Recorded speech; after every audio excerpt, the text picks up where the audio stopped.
SIR এর আতঙ্কের নামই হচ্ছে মমতা ব্যানার্জি।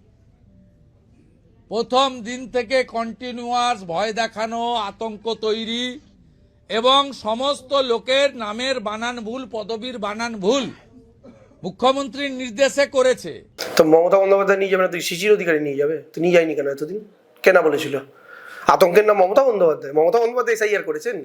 অ্যাডমিট কার্ড চলবে, অ্যাডমিট কার্ড চলবে না। বিহারে হলো না লজিক্যাল ডিসক্রিপেন্সি, বাংলার মাটিতে লজিক্যাল ডিসক্রিপেন্সি। কে এনেছে এগুলো? মমতা ব্যানার্জি এনেছেন। ঘন্টার পর ঘন্টা লাইনে যারা দাঁড়িয়ে আছে মমতা ব্যানার্জি দাঁড় করিয়েছেন। প্রেগনেন্ট মহিলা এসআইআর এর লাইন শুনানি লাইনে দাঁড়িয়ে বাচ্চা প্রসব করছেন, মমতা ব্যানার্জি করিয়েছেন। বয়স্ক মানুষ নাকে নল গুজে লাইনে দাঁড়াচ্ছেন, মমতা ব্যানার্জি করিয়েছেন। ব্যানার্জি, বন্দ্যোপাধ্যায়, চ্যাটার্জি, চট্টোপাধ্যায়, মুখার্জি, মুখোপাধ্যায়, গাঙ্গুলি, গঙ্গোপাধ্যায় তফাৎ বোঝে না নির্বাচন কমিশন, মমতা ব্যানার্জি বলেছেন না বুঝতে। এই কার্ড না থাকলে চলবে না, ওই কার্ড না থাকলে চলবে না, মমতা ব্যানার্জি বলেছেন। আধার কার্ড চলবে না, গোষ্ঠীর সবকিছুর সঙ্গে আধার কার্ড লিঙ্ক, মোবাইল নিতে আধার কার্ড লাগবে, ব্যাংকে আধার কার্ড লাগবে, গ্যাসের কানেকশনে আধার কার্ড লাগবে, প্যান কার্ডে আধার কার্ড লাগবে, কিন্তু এসআইআর এ আধার কার্ড চলবে না। কে বলেছিল? মমতা ব্যানার্জি। এই আতঙ্কগুলো কে সৃষ্টি করেছে? এসআইআর এর নাম ওঠা মানে নাগরিকত্বের প্রমাণ। কেই তত্ত্ব মার্কেটে ছড়িয়েছে? কারা বলেছে যারা নাগরিক নয় তারা থাকতে পারবে না? এই বলে সাধারণ মানুষকে তাদের নাগরিকত্বের প্রশ্নের মুখে দাঁড় করায়নি কে? মমতা ব্যানার্জি। আতঙ্কের নাম মমতা ব্যানার্জি, আতঙ্কের নাম তো মমতা ব্যানার্জি, কিন্তু শুভেন্দু অধিকারী আর তার বাবা নরেন্দ্র মোদীর জন্য। সোনা পাপ্পুকে গ্রেপ্তার করতে হবে, কঠিন শাস্তি দিতে হবে।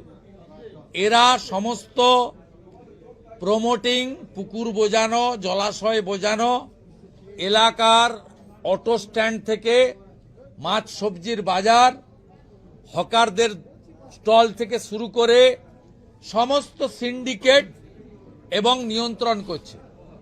এদের একটাই কাজ, কর্পোরেশন, বিধানসভা, লোকসভা ভোটে ছাপ্পা মারা। আরে ও তৃণমূলের মেন, ওখানে ভোট লুটেরা।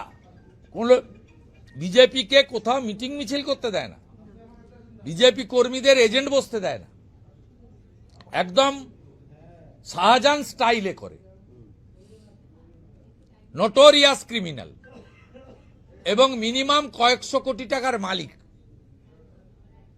এদের এই 12-14 সালের আগে এদের কিচ্ছু ছিল না। একটা বিড়িকে 3 বার নিভিয়ে খেত, গ্যাটিস লাগানো সাইকেল নিয়ে ঘুরতো। এদের এখন 4টে-6টা করে গাড়ি, ফরচুনা ছাড়া, বিএমডাব্লিউ ছাড়া চড়ে না। আর 10টা আঙুলে 16টা আংটি, হ্যাঁ, আর হাতে সোনার মাকড়ি, গলায় চেন দেখবেন ওই আমাদের মানে প্রাণীদের যে বাঁধে চেন টেন, সেই তার মতো মোটা চেন। পায়ের জুতোর দাম কমসে কম 40-50 হাজার টাকা।